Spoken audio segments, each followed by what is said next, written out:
thinking is quite clear. Please stay tuned.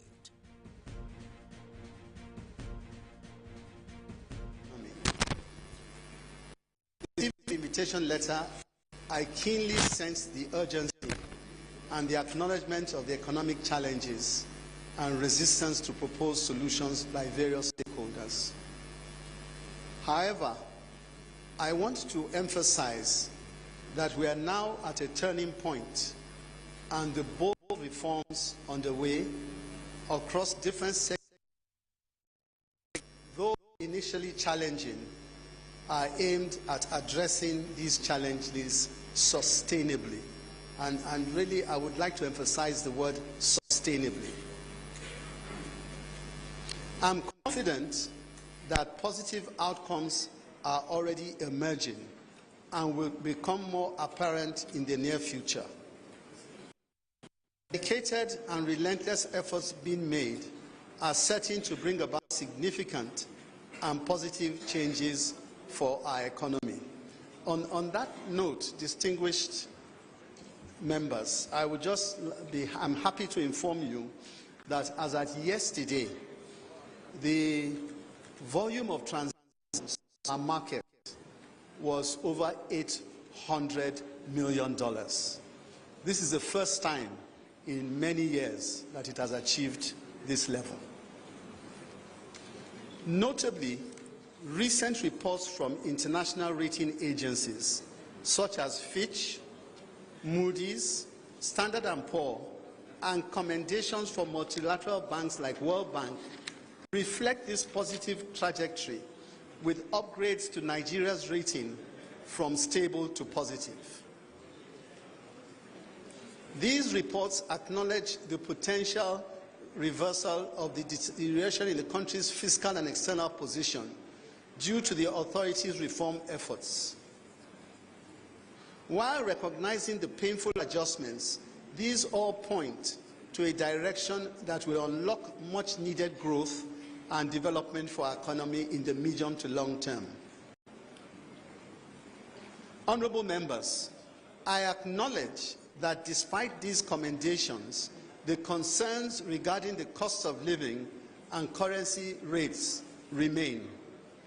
Indeed, this is a major topic of concern in our villages, our towns, and our cities. The urgency of the matter is not lost on us at the Central Bank, and I really want to assure you that we're working tirelessly with colleagues from across government, including with the leadership of this House, to bring lasting solutions. Given that this will be the first time I'll be before this esteemed body this year, 2024, please permit me to just very briefly provide you with what we consider for 2024. Global outlook. I will not bore you with too much of the details, given the time challenge, but I'll conclude in saying the landscape continues to be very challenging, and that key policy priorities involve ensuring durable inflation reduction, addressing fiscal pressures, and fostering sustainable and inclusive growth. The global monetary policy environment is expected to remain restrictive until sustained inflation reduction becomes evident. Obviously, that has huge repercussions for us in Nigeria. Governments around the world must grapple with rising fiscal pressures, necessitating credible medium-term fiscal frameworks to effectively manage debt burdens. On the domestic outlook, which I know is very important to all of us, we know and remember that the federal government of Nigeria anticipates a 3.76% real GDP in 2024, slightly surpassing the estimated 3.75% in 2023. This optimism is backed by key government reforms and the expectation of improved crude prices and production, which are set to drive economic growth. Inflationary pressures are expected to decline in 2024 due to the CBN's inflationary targeting policy, aiming to rein in inflation to 21.4%, aided by improved agricultural productivity and easing global supply chain pressures. The Nigerian foreign exchange market is currently facing increased demand pressures, causing a continuous decline in the value of the naira.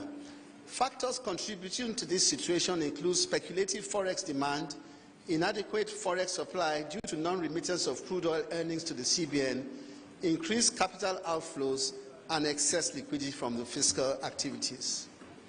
The shift to a market-driven exchange rate was intended to create a stable macroeconomic environment and discourage currency hoarding. However, short-term volatilities attributed to arbitrage and speculation have been an issue. To address exchange rate volatility, a comprehensive strategy has been initiated to enhance liquidity in the forex markets, and I made reference to the outcome of that earlier. This includes unifying FX market segments, clearing outstanding FX obligations, introducing new operational mechanisms for BDCs, enforcing the net open position limits, and adjusting the remunerable standard deposit facility cap. Honourable members, we understand the economic costs of these developments, not just for the economy, but also as they affect ordinary Nigerians. However, as I mentioned in previous engagements, these costs are temporary, and our decisions will address a lot of fundamental issues bothering Nigeria's macroeconomic landscape. Honourable members, these measures aimed at ensuring a more market-oriented mechanism for exchange rate determination will boost foreign exchange inflows, stabilize the exchange rate, and minimize its pass-through to domestic inflation. On the exchange rate, permit me to say that, put simply, the exchange rate is determined by the dynamics of supply and demand for a product or service. In essence, similar to the pricing of cows or cars, the value of the US dollar in Nigeria is determined by the balance of US dollars entering the country and the demand for US dollars amongst Nigerians. Applying this demand and supply principle, let's examine how the exchange rate has performed in recent years.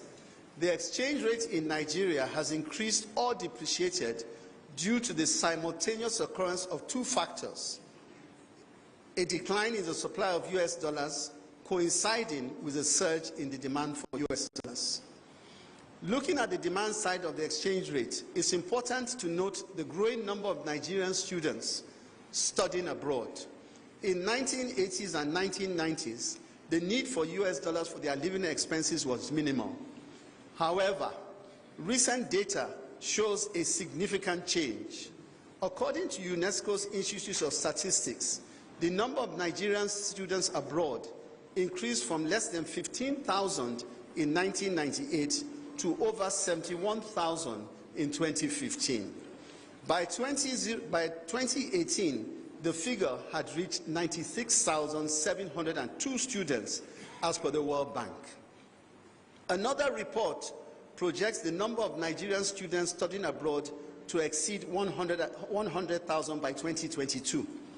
Additionally, the UK's Higher Education Statistics Agency noted a 64% increase in Nigerians studying in the country, rising from 1,320 in 2019-2020 academic session to 21,305 by the 2020-2021 session. Given this data, it is crucial to highlight that between 2010 and 2020, foreign education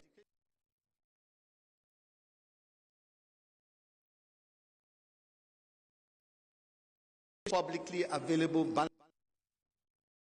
Similarly, medical treatment abroad has around $11 billion.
Welcome back from the live telecast.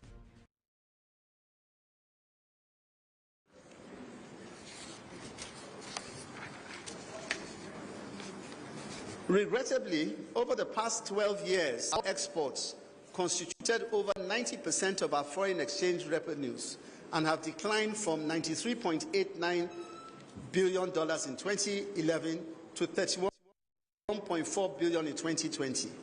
From the aforementioned points, we can infer that the genuine issue impacting the exchange rate is the simultaneous decrease in the supply and increase in the demand for US dollars. It also seems that the task of stabilizing the exchange rate, while an official mandate of the CBN, would necessitate efforts beyond the bank itself and indeed to an attitudinal change of all our citizens. My concluding remarks, and I know I'm pressed for time, honourable members, my team and I are dedicated to refocusing the bank by giving primacy to price stability. We also aim to build confidence in the Nigerian economy through the maintenance of stability in consumer prices and the foreign exchange market. We are aware that the twin challenges of inflation and exchange rate depreciation on our economy are daunting. However, they are not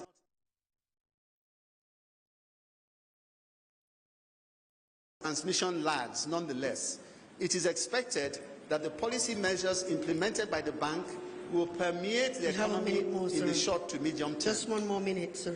Inflation pressures may persist, albeit temporarily, but are expected to moderate significantly by the fourth quarter of 2024. Exchange rate pressures are also expected to reduce with a smooth functioning of foreign exchange market. We are committed to implementing policies that will ensure a stable macroeconomic environment and guarantee improved livelihoods for all Nigerians. Thank you for your attention, honourable members. Thank you very much. I think the... Welcome back from the live telecast. We'll now continue with our regular programs. Stay tuned.